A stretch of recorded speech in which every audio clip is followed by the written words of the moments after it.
So Sonakshi and Chirag, firstly congratulations, top 8 contestant आप लोग हो। काफ़ी Thank you. अमेजिंग सफ़र है आप लोगों you so का। कुछ जानना चाहूँगा, कल 26 जनवरी है, एक हिस्टोरिक डे होता है हमारे इंडिया के लिए, एंड हिस्टोरिक डे होने वाला है इंडियन आइडल के सेट पे भी।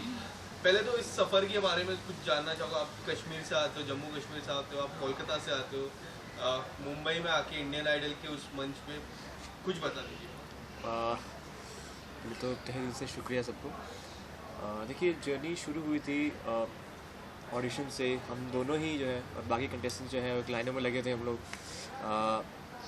एक डर था कि कैसे फेस करना जजेस को। फिर उसके बाद आज परफॉर्मेंसेस देते देते देते देते हम टॉप 8 के पार्ट बने हैं, तो बहुत ग्रेटफुल है पहले तो। और लोगों का इतना प्यार मिल रहा है हमें, तो उसके लिए और भी ज़्यादा ग्रेटफुल है। बस ये सफ़र जो है, बस ऐसे पीछे मुड़ के देखते हुए बहुत रोमांचक रहा है। बहुत कुछ सीखने को मिला है। उस स्टेज ने बहुत कुछ सिखाया हमें। जो मेंटर्स हैं हमारे, नीरज सर, मंगल सर और जयदीप सर, उन्होंने बहुत कुछ सिखाया। हमारे जजेस जो हैं हिमेश सर, विशाल जी, और जो बैंड है, बाप रे, म्यूजिशियंस है, बहुत बहुत मतलब कलेक्टिवली बहुत कुछ सीख चुके हैं हम लोग। मतलब एक बड़ा अच्छा फ्लरिश हुए हैं एज म्यूजिशियन हम लोग यहाँ पर। आप क्या कहना चाहोगे इस सफ़र के बारे में? मैं तो सबसे पहले, जैसे चिराग ने बोला, सबको थैंक यू इतना सारा प्यार देने के लिए हम सबको। और सबका एक सपना जैसा होता है कि इंडियन आइडल के मंच पर एक बार गा सके, तो हम ये अपॉर्चुनिटी मिला कि हम वो सपने को पूरा कर सके। और मैं तो जैसे कि आप जानते हो कोलकाता से हूँ, तो कोलकाता में एकदम टैलेंट्स की हमेशा एकदम भीड़ रहती भरमार है। है बहुत ज़्यादा। हाँ, कमी तो नहीं रहती।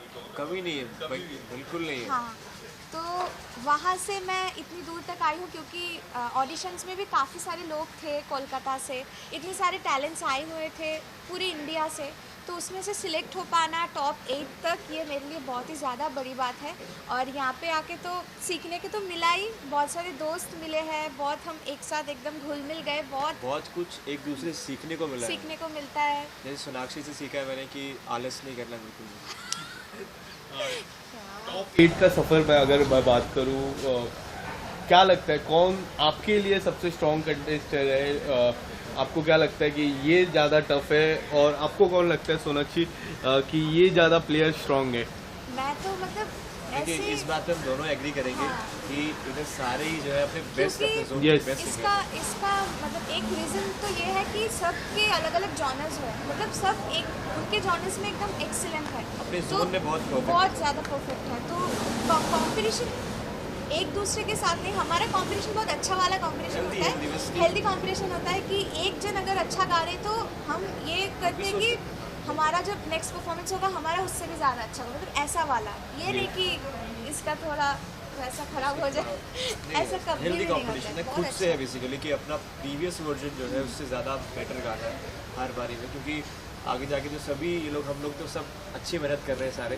कंपटीशन का लेवल ऐसा बढ़ चुका है, बस हेल्दी खुद से है कि बस वो लेवल और बढ़ाना है। मतलब That's a great point. जो हमें देख रहे हैं, मैं उनको यही बोलना चाहूँगी, मतलब आप लोग टीवी में जितना भी देखते हो, हमारा बॉन्डिंग उससे कहीं ज़्यादा है। मतलब अगर आप कभी शूट देखने के लिए आओगे तो आपको समझ में आएगा हम कोरस में क्या करते हैं। कितनी जब मेहनती है कोई सोनाक्षी। गाना गा तुम रुको ना, मुझे बोलने दो। जब हम कब परफॉर्म करने जाते हैं तो सब लोग एकदम फुल ऑल द बेस्ट करके, मतलब सबका इक्वल इन्वॉल्वमेंट होता है हर एक के परफॉर्मेंस में। Even ऐसा नहीं judges कि का भी। मेरा परफॉर्मेंस में मैं ही सिर्फ कर रही हूँ और कोई बाकी सब बैठे, सबका इक्वल कंट्रीब्यूशन होता है एक एक परफॉर्मेंस में। तो हम सब लोग बहुत ही ज़्यादा कि कैसे एक एपिसोड को अच्छा करना होता है, तो हम सभी बहुत ज़्यादा इन्वॉल्व रहते हैं। आपके होम टाउन से किस तरह के रिस्पॉन्स आ रहे हैं? क्योंकि कलकत्ता की मैं बात करूँ, कलकत्ता एक हमेशा ब्लेस रहा है इंडियन आइडल के लिए। एक ना एक कंटेस्टेंट तो मुझे हमेशा, लास्ट ईयर भी मैं कोलकाता के कंटेस्टेंट का इंटरव्यू ले रहा था, उसके पिछले साल भी, एंड कश्मीरी से जिस तरह से सिंगर्स आते हैं वो भी कुछ आप बता दीजिए होम टाउन से किस तरह के रिस्पॉन्स मिले आप लोगों को? होम टाउन से बेसिकली मैं भजरवा वैली का हूँ। एक भजरवा वैली है हमारे वहाँ पे, सारे कश्मीर को जानते हैं। वो वैली बहुत छोटी सी है, Yes. बहुत प्यारी वैली है। तो वहाँ से बिलोंग करता हूँ मैं, जम्मू कश्मीर में। तो देखिए, वो उस वैली से आना, पहली बात तो मैं उस वैली को एज अ रिप्रेजेंट कर रहा हूँ इस इतने बड़े मंच पे, तो मेरे लिए बहुत सौभाग्य की बात है। और उस वैली का पूरा सपोर्ट है मेरे को जम्मू कश्मीर के लोगों का बहुत सपोर्ट है, पूरे इंडिया में जो है लोग सपोर्ट कर रहे हैं। बट उस वैली का सपोर्ट मुझे हमेशा ही रहा है, मतलब उसके कारण ही उनकी ब्लेसिंग्स है मेरे को।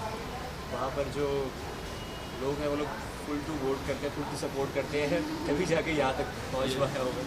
और जो बाकी इंडिया के लोग हैं वो भी बहुत अच्छा रिस्पॉन्स दे रहे हैं। सोनाक्षी, आप क्या कहना चाहोगे कलकत्ता से किस तरह रिस्पॉन्स? मैं जैसे अभी थोड़ी देर पहले जिक्र कर रहा था कि इंडियन आइडल हमेशा ब्लेस्ड रहता है, कलकत्ता के सिंगर्स काफ़ी सारे आते हैं और मिठास है, उस आवाज़ में ही मिठास होती है। आप जिस तरह इंटरव्यू दे रहे हो, आपकी आवाज़ में मिठास आपके भी दिख रही है। आप कुछ बताना चाहोगे कलकत्ता से किस तरह के रिस्पॉन्स आते हैं? मतलब कोलकाता से तो बहुत ही ज़्यादा अच्छा रिस्पॉन्स है कि मेरी फैमिली के लोग, मेरे जो जितने भी फ्रेंड्स हैं और जो भी है, कोलकाता से बहुत ज़्यादा अच्छा रिस्पॉन्स आ रहा है। मतलब अगर हम देखें अभी इंडस्ट्री में श्रेया घोषाल दीदी, मतलब श्रेया घोषाल मैम, उनके बाद बंगाल से और कोई उतना ज़्यादा नहीं हुआ है। तो सब लोग यही दुआ करें कि मैं बहुत अच्छे से यहाँ पे परफॉर्म करूँ और मैं एक अच्छा प्लेबैक सिंगर बनूँ, ताकि मैं अपना नाम मतलब वैसे बना सकूँ। तो बहुत ज़्यादा सपोर्ट मिल रहा है मुझे और मैं यही आशा करती हूँ कि सबसे मुझे ऐसे ही सपोर्ट मिले ताकि मैं और भी आगे बढ़ सकूँ। कल का मैंने एक सवाल पूछा था शुरुआत में, कल एक हिस्टोरिक डे है और इंडियन आइडल में भी काफ़ी अच्छे से सेलिब्रेट कर रहे हैं। कुछ अगर आप बताना चाहोगे किस तरह से कुछ प्लानिंग है, सेलिब्रेशन की प्लानिंग है कल के लिए, अगर कुछ?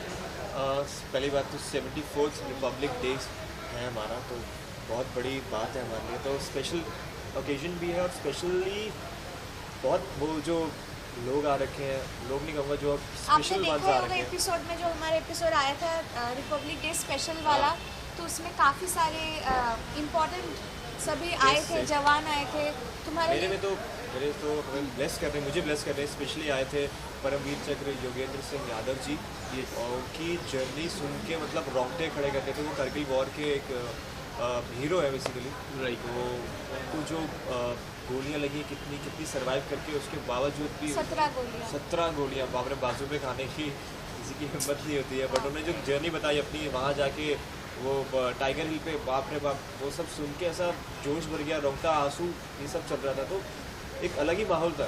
फिर SWs आए थे, NCC के लोग आए थे, अलग अलग जगह से जो देश के लिए प्यार करते हैं, वो सब उनको देख के हमें ऐसा लगा कि सच में मतलब हमें भी कुछ करना चाहिए।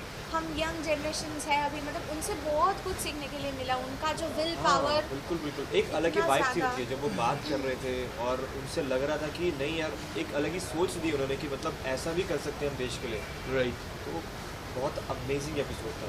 और उसके साथ साथ हमारे एक्साइल्स भी आए थे इंडियन आइडल सीजन 11 और 12 से, तो उनके साथ भी परफॉर्म करने का एक अलग ही क्या बोलूँ एक्सपीरियंस था। मज़ा भी बहुत ज़्यादा मज़ा आया, और स्पेशली वो वाला एपिसोड सबको बहुत पसंद आया। तो हम बहुत ही थैंकफुल एंड ग्रेटफुल है कि सबको इतना अच्छा लगा हमारा। फाइनल भी कुछ ही समय बाद फाइनल आने वाला है, तो फाइनल को लेके किस तरह की एक्साइटमेंट है, नर्वसनेस किस तरह से रहती है? एग्ज़ाम के भी फाइनल्स आते हैं, इंडियन आइडल के भी फाइनल आते हैं, आप लोगों से जानना चाहोगे किस तरह की आप लोग के अंदर फीलिंग्स चलती है फाइनल के लिए? डू यू काउंट डेज और कुछ ऐसा काउंट करते हो आप लोग? डेज तो नहीं एक्चुअली क्या मैं बताऊँ, मतलब हमारे लिए ना, मतलब फिनाले तो ठीक है, जैसे कि आपने बोला एग्जाम्स आते, तो हमारे लिए ना एक एपिसोड एक एग्जाम जैसा होता है। मतलब हर एक एपिसोड में हमें अच्छा परफॉर्म करना पड़ेगा। फिनाले तो ऑब्वियसली है ही, पर हर एक एपिसोड उसके पहले जितना भी मेहनत हम करते हैं, वो एक एपिसोड काउंट करते हैं हम फिनाले में क्या रिजल्ट आने वाले। उसके बाद वो थिंग्स तो है ही सबका, पर एक एपिसोड हमारे लिए एग्जामिनेशन जैसा होता है। वो अगर पास हो जाए अच्छे से, हम इतना रिलीफ, अच्छा ठीक है आज का दिन तो हो गया, तो ऐसा वाला। और जितना आप बोल रहे हो कि डेज काउंट कर रहे हैं हम फिनाले के लिए, वो हम डेज काउंट नहीं करना चाहते, क्योंकि ये ख़त्म हो जाएगा, हमें बिल्कुल भी अच्छा नहीं लगेगा। मतलब हमारा बॉन्डिंग इतना अच्छा हो चुका है अब तक। कल मैं जिस तरह हिस्टोरिक डे की बात कर रहा था, आप लोगों की आवाज़ से एक गाना तो मैं ज़रूर सुनना चाहूँगा। दोनों साथ ही जाते हैं। यस चलेगा। ऐ वतन वतन मेरे आबाद,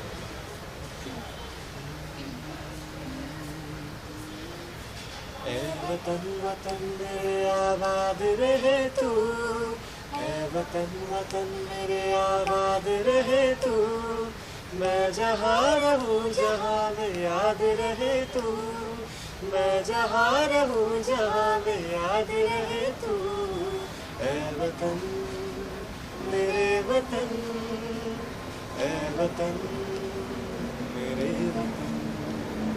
thank you so much Sonakshi and Chirag, and all the best for the finals, and आगे की जर्नी के लिए all the best. Thank you. Camera low.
Okay, so firstly guys congratulation top 8 की जर्नी में आप लोग आप तीनों हो।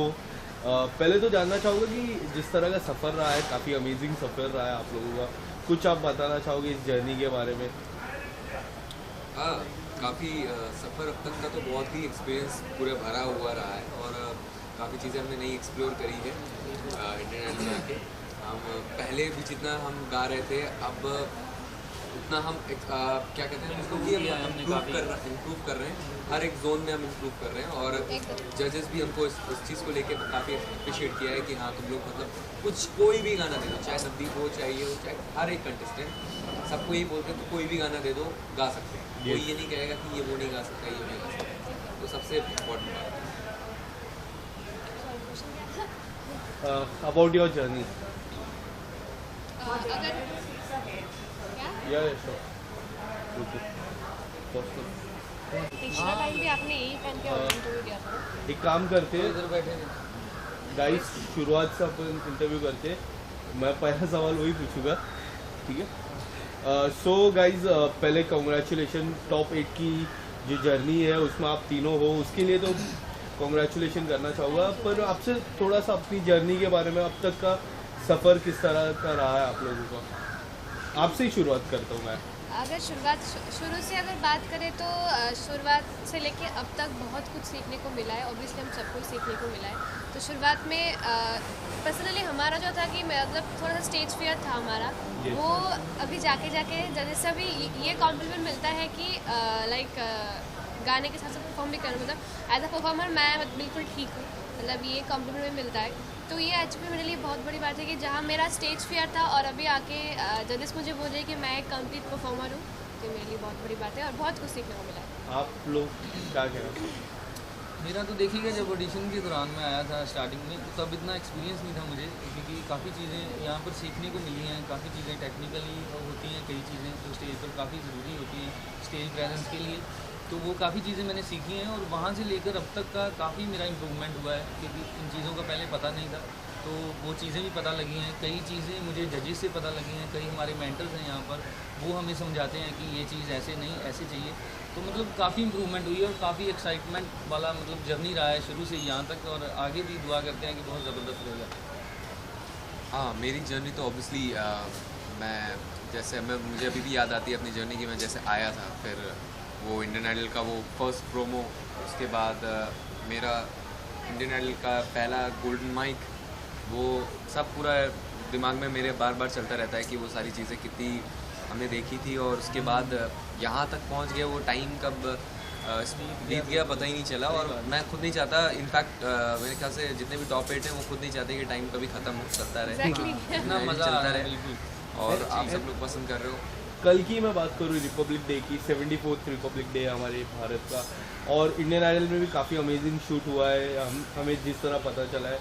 अगर आप कुछ बताना चाहोगे किस तरह का थीम था, और शूटिंग के दौरान क्या कुछ आप लोगों की कोई यादें स्पेशली इस दिन के लिए, रिपब्लिक डे के लिए? अगर जो हमारा 26 जनवरी का जो एपिसोड था वो काफ़ी मतलब मज़ेदार था, क्योंकि काफ़ी सारे जवान आए हुए थे, और जवान ही नहीं और हमारे किसान भी आए थे वहाँ पर भारत के, और उन्होंने काफ़ी अपने किस्से शेयर किए, अपनी स्टोरी शेयर की हमारे साथ, और काफ़ी मतलब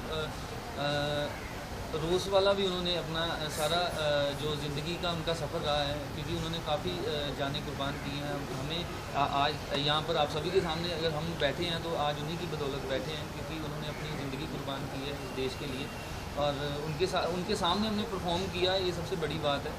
और मतलब बड़ा मज़ा आया उनके सामने परफॉर्म करके। कई तो मतलब ऐसा माहौल 1 मिनट में रोने वाला बन जाता था, और धीरे धीरे बाद में फिर उस माहौल को चेंज किया गया और थोड़ा सा मतलब रोमांचक किया गया थोड़ा, तो वैसे परफॉर्मेंसेस के हिसाब से तो मतलब बड़ा मज़ा आया उस दिन। बाकी ऋषि जी बताएंगे।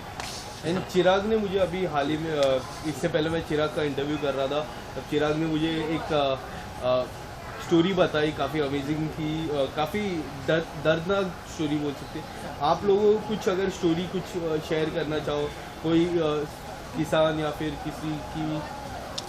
वैसे तो अनुज नैयर जी का मेरे जो गाने पे जिनकी स्टोरी थी उनकी, अनुज नैयर जी जो हमारे कैप्टन सोल्जर कैप्टन तो वो थे, तो उनके बारे में फिल्म्स भी बनी है, काफ़ी चीज़ें हुई है। तो एक बहुत आइकॉनिक एक चीज़ है हमारे उसको उस टाइम को याद करने के लिए। तो उनके ऊपर मेरा गाना था, तो ऑब्वियसली उनकी मॉम आई हुई थी, तो गाना तो ऑब्वियसली उनके साथ ही उनके लिए ही हमने डेडिकेट किया, उनको याद करने के लिए डेडिकेट किया।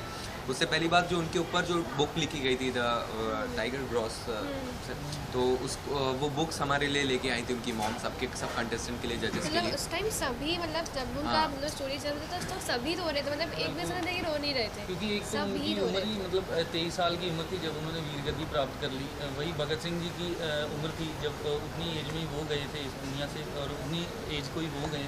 और उनका मतलब काफ़ी मतलब जब उनकी मदर ने स्टोरी बताई, उनकी जो उनकी हकीकत बताई कि ये हुआ, तो वो मतलब काफ़ी दर्दनाक सा मंजर बन गया वहाँ पे, मतलब काफ़ी रोना आया वहाँ पर।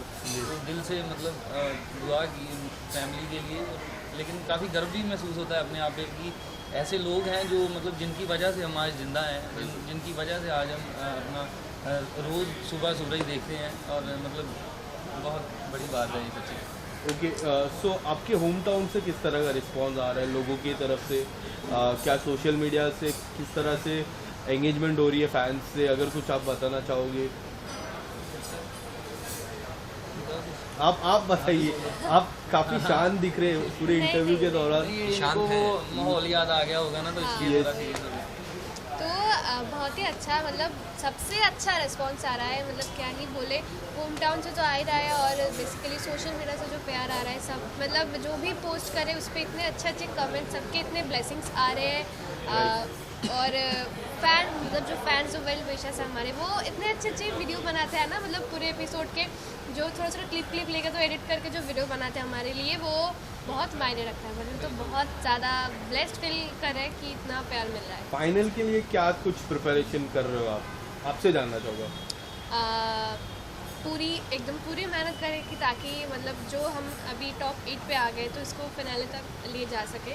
मतलब हम सभी मतलब सबका तो एम ही वही है कि सब मतलब फिनाले तक जा सके, और वो जो ट्रॉफी हमारा, वो जो ड्रीम है वो हम ट्रू कर सके, मतलब पूरा कर सके। तो बहुत आप लोगों से जानना चाहूँगा कि होम टाउन से किस तरह के रिस्पांस, सोशल मीडिया से किस तरह के रिस्पांस, और फाइनल के लिए क्या कुछ प्रिपरेशन आप लोगों ने की है? सोशल मीडिया से तो ऑब्वियसली रिस्पांस काफ़ी अच्छा आ रहा है, और सभी का अच्छा आ रहा है, बिकॉज मैं इंस्टाग्राम पे कनेक्टेड रहता हूँ लोगों के साथ, काफ़ी अपनी चीज़ें अपने प्रोमोस को शेयर करने के लिए, तो वो काफ़ी अच्छा रिस्पांस वहाँ से आता भी है। प्लस आगे की मैं तो मतलब मेरी अगर पर्सनल इच्छा हो तो मैं तो चाहूँ ना कि फिनाले आए, बिकॉज मैं चाहता हूँ शो चलता रहे। बहुत आ रहा है। तो तैयारी तो हम हर एपिसोड के लिए अच्छा ही करते हैं, ऑब्वियसली अपना 100% ही देते हैं, और फिनाले के लिए भी हम 100% ही देंगे, नहीं पर मैं चाहता नहीं बेसिकली आए फिनाले, इतनी जल्दी आने की ज़रूरत नहीं, थोड़ा टाइम लेके। आप कुछ क्या कहना चाहोगे? नहीं, देखिएगा इनकी बात से मैं सहमत हूँ बिल्कुल, क्योंकि काफ़ी लोग अपना आशीर्वाद दे रहे हैं, आप अपनी दुआएं दे रहे हैं, बहुत ज़्यादा अच्छा मतलब रिस्पॉन्स आ रहा है होम टाउन से भी, और जो हमारे सोशली जो नेटवर्क है उनसे जो कनेक्टेड हैं लोग, और हमारे सभी के फैंस हैं जो मतलब बहुत अच्छी मतलब बातें जब कमेंट सेक्शन में लिखते हैं, मतलब हमें कॉम्प्लीमेंट देते हैं, तो मतलब खुद को काफ़ी गर्व फील होता है।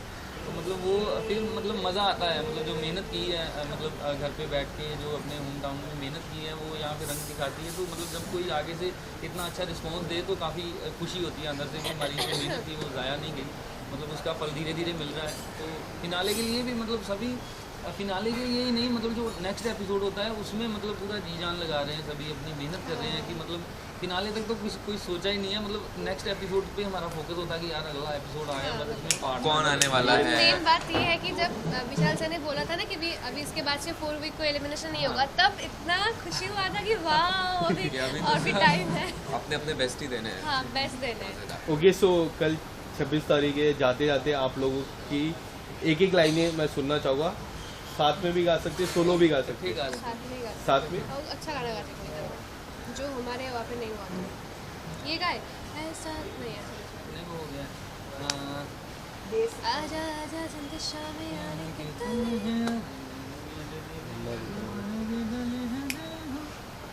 हाँ। चलो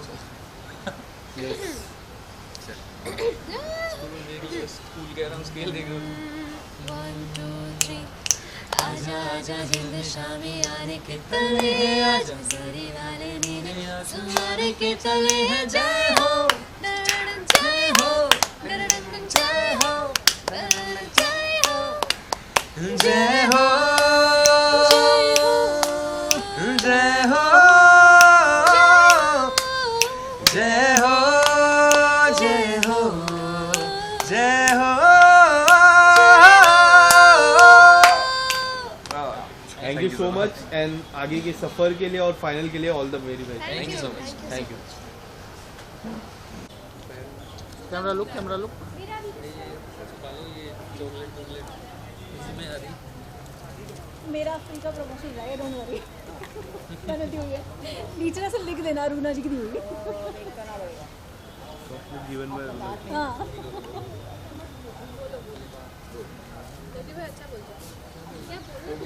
नहीं कुछ नहीं, गाना ही गा दो चलेगा। चलेगा।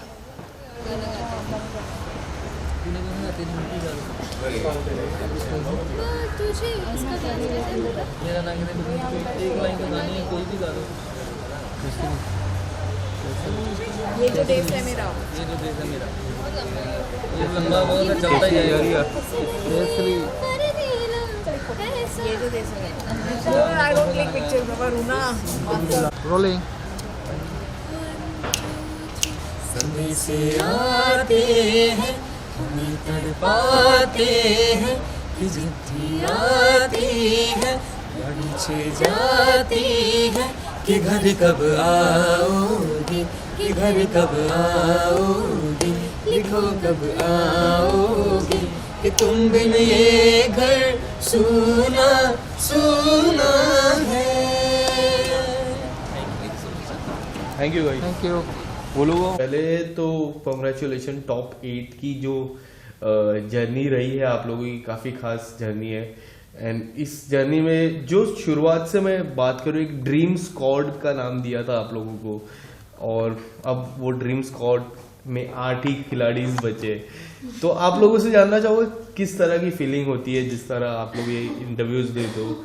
आप एक्साइटमेंट रहता है, नर्वसनेस रहती है कि क्या कुछ होने वाला है इंटरव्यूज में, अगर आप कुछ बताना चाहोगे। जिस दिन मेरा मतलब हमारा जो कंटेस्टेंट मैनेजर है उन्होंने बोला है वहाँ इंटरव्यूज़ है, तो मैं सोचा क्या इंटरव्यू सब बड़े बड़े लोग देते हैं, सामने इतना सा माइक होता है, उसके सामने इंटरव्यूज़ देना पड़ता है। तो मैं बहुत नर्वस हो गई कि क्या बोलूँ मैं, क्या। एक्चुअली मेरा हिंदी उस टाइम तो एकदम, अभी तो थोड़ा ठीक है, तो काफ़ी बेटर है। हाँ, उस टाइम बहुत ही मैं वीक थी हिंदी में, तो इसलिए मैं सोचा मैं क्या बोलूँ, क्या बोल पाऊँ, बहुत ही नर्वस थी मैं। नहीं हिंदी में तो काफ़ी इम्प्रूवमेंट इसने किया है, और हम सबके लिए बहुत स्पेशल रहा है ये जर्नी अभी तक की, और आगे भी रहेगी। बहुत सारा स्पेशल कुछ चीज़ें मिलेगी हम सबको ऑन द वे। तो सबसे इम्पोर्टेंट तो ये है कि जो इतना सारा प्यार मिल रहा है हम लोगों के। हम लोग सब जब आते, हम लोग सब शो के स्टार्टिंग में जब आए थे तो हम लोग सब सपने लिए आए थे कि हमको जनता है, जो ऑडियंस है हमारे, क्योंकि ऑडियंस हर आर्टिस्ट के लिए भगवान होते हैं, क्योंकि वही ऑडियंस ही हमको बनाते हैं, ये एक सही है। तो हम लोग सब सपने ले आए थे, हमको भी बहुत प्यार मिलेगा, बहुत आशीर्वाद मिलेगा सबके तरफ से।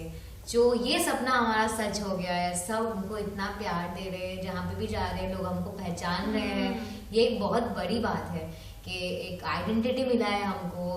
सोनी टीवी के मतलब हम लोग सोनी टीवी एंड को थैंक्स बोलना चाहते हैं, हमारे जजेस को थैंक्स बोलना चाहते हैं कि उन्होंने ये प्लेटफॉर्म क्रिएट किया हम आर्टिस्ट के लिए, कि यहाँ से हमको एक पहचान मिला, एक अलग आइडेंटिटी मिला। तो वो भी संगीत के सबसे बड़ी मंच है, मतलब इंडियन आइडल सबसे मतलब इंडिया का सबसे ग्रेटेस्ट सिंगिंग कंपटीशन है, सिंगिंग प्लेटफॉर्म है। So we are so grateful कि हमको ये प्लेटफॉर्म मिला। और हमारा मेहनत तो डेफिनेटली है ही, और लेकिन अभी तक हम लोग टॉप 8 में पहुंच पाए सिर्फ और सिर्फ ऑडियंस की वजह से, क्योंकि ऑडियंस अगर हमारा साथ नहीं दिया, हमको वोट नहीं किया होता, तो शायद हम लोग यहाँ पे नहीं पहुँच पाते। लोगों की वजह से इतना दूर आए हम सब कुछ। अब मौका शिवम को देते। शिवम रिहर्सल्स में भी ऐसे ही होता है कि मिल जाता है मौका रिहर्सल, कि काफी शांत नजर आ रहे हो आप। कुछ शांत नहीं है, ये ऐसे ही बैठा है। ऐसा नहीं, ये बीच बीच में ऐसा बात बोल देते हैं ना, तो पूरा मतलब खत्म हो जाएगा बात ऐसा। शिवम कम कितनी सच्चाई है इस बातों पे? हाँ है, मतलब मैं थोड़ा कम बोलता हूँ, लेकिन जब बोलता हूँ तब सिक्सर लगता है कभी। शिवम, आपके होम टाउन से क्या कुछ रिस्पॉन्स आ रहा है? क्या कुछ सोशल मीडिया आप वापरते रहोगे, सोशल मीडिया पे किस तरह की गैदरिंग होती है आपकी फैन से? कुछ अगर मैसेज कुछ बताना चाहो आप। मेरे होम टाउन से तो बहुत ज़्यादा प्यार मिल रहा है बाय गॉड्स ग्रेस। और मैं तो कहता हूँ कि not only home town, not only city, not only state, not only India, सब जगह, हर जगह वर्ल्ड वाइड लोग प्यार मुझे मतलब पाकिस्तान से प्यार मिल रहा है मुझे, अफगानिस्तान, मुझे इंडोनेशिया से प्यार मिल रहा है मुझे, यूके यूएस से प्यार मिल रहा है, अफ्रीका मुंबासा से प्यार मिल रहा है। सो मतलब यही तो है, मतलब हम लोगों ने कभी सोचा भी नहीं होगा ना, कभी नहीं सोचा था, कभी नहीं सोचा था। और मैं यही कहना चाहता हूँ कि हम जब आए थे यहाँ पे, सो एक मतलब सबके मतलब अपने लिए सपने लेके आए थे बहुत सारे। शेरजुती मेरे साथ कनेक्ट कर सकती है इस बात में, क्योंकि हम कहीं ना कहीं अपने लाइफ में बहुत ज़्यादा जो पहले भी चल ही रहा था वो चलता ही रहता शायद अगर हम नहीं आते तो। और वो भी एक मोनोटोनस हमारा हर रोज का एक शेड्यूल था कि इसका शेड्यूल था, ये स्टूडियो में जाती थी, अपना काम करती थी, फिर आती थी, मुंबई में अकेली रहती थी। मतलब मेरा भी ऐसा था कि मतलब मेरा भी एक चल रहा है, मैं मतलब it was a normal life, मतलब किसी ने भी नहीं सोचा था, तो शायद नहीं सोचा था, सिर्फ किया था, इसीलिए शायद अभी करेक्ट। सो आगे भी यही मैं भगवान से यही प्रे करता हूँ कि अभी हम इंटरव्यूज दे रहे हैं, जो आपने इंटरव्यू की बात कही, तो सबसे पहले तो थैंक यू, हम इस लायक हैं कि हम इंटरव्यू दे रहे हैं, अच्छी बात है ये। और हम मतलब भगवान टैलेंट तो हर किसी को देता है, हर किसी को, लिटरली हर किसी के पास टैलेंट है। कौन उसके लिए इतना कितना डेडिकेटेड है, कौन उसको उतना टाइम देता है, कौन उसको कितना तराशता है, उसके ऊपर डिपेंड करता है, जिसने किया उसका। सो मतलब ये ऐसा है कि मतलब ये कभी नहीं सोचा था हमने कि ऐसा हमको पहचान मिलेगा। बस यही मैं भगवान से अपने लिए प्रे करता हूँ कि ग्लैमर जब मिलने लगता है, सक्सेस जब मिलने लगता है, तो कहीं ना कहीं कोई ना कोई हमेशा मोस्टली ऐसा देखा जाता है कि भगवान ही लाते हैं एक्चुअली। जब आपको सब कुछ मिलता जाता है ना एक के बाद एक, तो भगवान कभी कभी टेस्ट लेते हैं, एग्जाम लेते हैं, कुछ डिस्ट्रैक्शन लाते हैं आपके लाइफ में, तो हम कहीं भटक ना जाएं। जस्ट हमारा जो डिसिप्लिन है, बस सिर्फ म्यूजिक में पॉजिटिव रहना है, और म्यूजिक में डेडिकेटेड रह के आपको म्यूजिक का जो ग्रोथ है उसके लिए आगे के बारे में वही सोचना है, क्योंकि यहाँ से जब खत्म हो जाएगा शो, आप क्या काम छोड़ोगे अपने ऑडियंस में, आपके पूरे वर्ल्ड में आपका क्या काम निकलेगा, वो इम्पोर्टेंट रहेगा। तो आपका अगर काम अच्छा होगा तो ही आपको याद रखा जाएगा। तो हमारी वही कोशिश रहेगी कि यहाँ पे जब खत्म होगा शो, हम लोग जब निकलेंगे यहाँ से, तो हम लोग बहुत अच्छा काम डिलीवर। हाँ, ये खत्म होने के बाद हमारा दूसरा जो जर्नी वो बहुत टफ है, बहुत इम्पोर्टेंट है। हाँ, ये इससे ज़्यादा वो ज़्यादा इम्पोर्टेंट है, क्योंकि उस टाइम ऐसा कोई टीवी नहीं रहेगा, हमको खुद से कुछ करना पड़ेगा, तो उस टाइम भी हमको बहुत बहुत सपोर्ट कीजिए। इसके अलावा मैं 26 तारीख जो रिपब्लिक डे होता है, रिपब्लिक स्पेशल होने वाला, काफ़ी अमेजिंग जवान आने वाले, किसान आने वाले, जो 2 पार्ट अहम हिस्सा है हमारे देश के लिए, वो इंडियन आइडल में आने वाले। बहुत सारी स्टोरीज मैं ऑलरेडी सुन चुका हूँ। मुझे सोनाक्षी, जितने भी बाकी के 8 कंटेस्टेंट है, उन्होंने सुनाई। आप अगर कुछ बताना चाहो जवानों से, किसानों से, क्या कुछ आपने किस तरह की प्रिपरेशन की थी रिपब्लिक स्पेशल के लिए? एक्चुअली हम सभी टाइम मैं बोला था कि मतलब हमारा जो ऑडियंस सेट में जो ऑडियंस को सीट है, उसमें सभी टाइम हम ऑडियंस को देखते हैं। हाँ। इसलिए जब हम उन लोगों को देखा, मतलब एनसीसी जब क्या इतना सारा मतलब उन लोगों के सामने परफॉर्म किया, हम यही हमारे लिए बहुत बड़ी बात है। और उन लोग टाइम मैनेज करके हमारे पास देखने आए, हमको उन सुनने लोगों आए। के पास टाइम ही नहीं रहता है, क्योंकि हम मतलब हम उन लोगों के लिए कुछ नहीं कर पाते, बट उन लोगों मेरे लिए हमारे लिए कितना कुछ करते हैं। तो इसलिए ये तो पूरा अलग ही था, पूरा म्यूजिक का माहौल था, बहुत इमोशनल माहौल हो गया था एक्चुअली। हम सब बहुत ज़्यादा कनेक्टेड फील कर रहे थे, क्योंकि जो भी हमारे लिए जवान आए थे, सबको कोई ना कोई जवान हमारे स्पेसिफिक है जो हमको सपोर्ट करने आए थे वहाँ पे।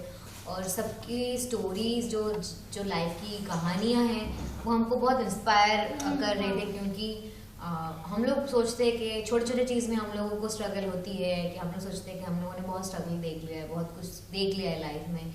लेकिन उन लोगों ने जो लाइफ में देखा है, जो फील किया है, जो एक्सपीरियंस किया है, जो हम लोगों ने जब उनको सुना कि किस दर्द से वो गुजरे हैं, तो हमको लगा कि हमारा तो बहुत छोटा सा ही है, कि हम लोग छोटा सा को भी बहुत सारा समझ लेते हैं। लेकिन उन्होंने फिर भी उन्होंने हालत नहीं छोड़ा, जो उन्होंने जो फेस किया है, वो फेस करके भी उन्होंने हालत नहीं छोड़ा है, उन्होंने लाइफ जीना नहीं छोड़ा है। और वो बहुत इम्पोर्टेंट है। वो इसलिए मुझे उस दिन से बाद से बहुत इंस्पायर मैं बहुत इंस्पायर हुई कि लाइफ की छोटी छोटी चीज़ों में हमको कभी डर नहीं बैठना है, हमको उससे इंस्पिरेशन लेके उसको ओवरकम करना है। वो मेन मोटो होना चाहिए हमारा।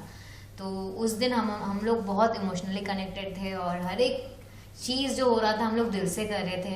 इवन विदिप्ता ने जो हमारा एक छोटा सा इनिशिएटिव लिया था उसने कि राखी बांधने का, तो हम लोगों ने वो दिल से, सच में दिल से राखी बनाया उनके लिए। आई होप कि हमारा दुआ उन तक पहुंचे, कि हमको तो गिफ्ट भी मिला, हमको गिफ्ट 500 रुपये शगुन के तौर पे मिला था। हाँ। और उसके बाद हम मतलब शूटिंग के बाद हम वो पैसा लेके हम एक साथ खाया भी किया। सच में बहुत अच्छा, बहुत शगुन के था। हाँ, बहुत अच्छा था। और जो जवान से हमारे लिए बहुत कुछ करते हैं, वो बिना कोई झिझक के वो हमारे लिए प्राण अपने जोखिम में डालते हैं और देश की रक्षा करते हैं। तो हम लोग यही चाहते हैं कि हमारी तरफ से जो हमारा मतलब ब्लेसिंग्स हैं उनको लगे, और उनका जो आयु है वो बढ़े, और वो हेल्दी रहे हमेशा। शिवम, आपसे जानना चाहूँगा कि सेम चीज़ नहीं, अच्छा अलग सवाल है मेरा। फाइनल भी नज़दीक आ रहा है शिवम, किस तरह की तैयारी आपने कर रहे हो फाइनल के लिए? और कभी भी फाइनल आता है, जब वर्ल्ड फाइनल का नाम सुनाई देता है, तो क्या कुछ आपके मन में आता है? जब भी हमारे एग्जाम्स के भी फाइनल्स होते हैं, ये फाइनल को किस तरह नर्वसनेस रहती है, एक्साइटमेंट है, कि कुछ अलग डिफरेंट प्रिपरेशन है फाइनल के लिए? टू बी वेरी फ्रैंक, मैंने कभी भी पहले से ऐसा नर्वसनेस वाला सिस्टम रखा ही नहीं है भगवान की। मतलब कोशिश किया है कि वो मुझे डिस्टर्ब ना करे, क्योंकि मुझे पता है कि एक बार वो उसने अपना चस्का दे दिया मुझे, तो फिर वो हालत बिगड़ती है। और जैसे आपने कहा, फाइनल का नाम सुनते ही लिटरली वो एक एनर्जी आती है। बस हम तो मतलब वही करते हैं जो अब तक करते आ रहे हैं, उससे ज़्यादा तो हम क्या ही कर लेंगे। मतलब फाइनल्स के लिए तो हमारी तैयारी इतनी ज़बरदस्त है कि मतलब यही सोचते हैं कि जो हमारा शेड्यूल है, जो जैसे मेरी 4 बजे उठने की आदत है सुबह, तो ये रियल लाइफ में सही में मैं उठता हूँ 4 बजे, क्योंकि मुझे मतलब मैं उस टाइम को मिस नहीं करना चाहता। क्योंकि अब तक कैसा चल रहा था कि अब तक तो ठीक है, जैसे चल रहा था वैसे चल रहा था। काफ़ी बार मैं मतलब वो नहीं उठ पाया, लेकिन फाइनल्स की तैयारी मतलब अपने आप को जितना हो सके उतना डिसिप्लिन में रखने की है, कि डिसिप्लिन में रहूँ मैं। और मतलब जो भी मुझे चैलेंजेस मिलते हैं उसको अच्छे से, उसके लिए जो चीज़ें इंपॉर्टेंट हैं वो उसका मैं ध्यान रखता हूँ। ओके गाइस, सो जाते जाते एक गाना मैं आपके दो लाइनें सुनना चाहूँगा ऑल टुगेदर। केसरिया गाने कौन सा? केसरिया। एक सेकंड पॉज। वंदे मातरम गाते हैं। वंदे मातरम। वंदे हाँ ठीक है, अच्छा वो वाला ठीक है। वाह देखो रिद्धि दीदी, वाह वाह वाह मैम मैम क्या उनकी चेहरे की थकान बता रही है गाना। चलो चलो वंदे यहाँ से। तुमको तुम हाँ तुम लोग उठाओ कोई बात नहीं। पूछा पूछा करो तुम गाओ फिर हम गाते हैं। वंदे मातरम। ठीक है 1 2 3 वंदे मातरम वंदे मातरम वंदे मातरम वंदे मातरम वंदे मातरम वंदे मातरम वंदे मातरम वंदे मातरम वंदे मातरम सुजनं सुफलं मलयज शीतलं शस्य श्यामलं मातरं वन्दे सुजलं सुफलं मलयज शीतलं शस्य श्यामलं मातरं वन्दे मातरं वन्दे मातरं वन्दे मातरं वन्दे मातरं वन्दे मातरं वन्दे मातरं वन्दे मातरं वन्दे मातरं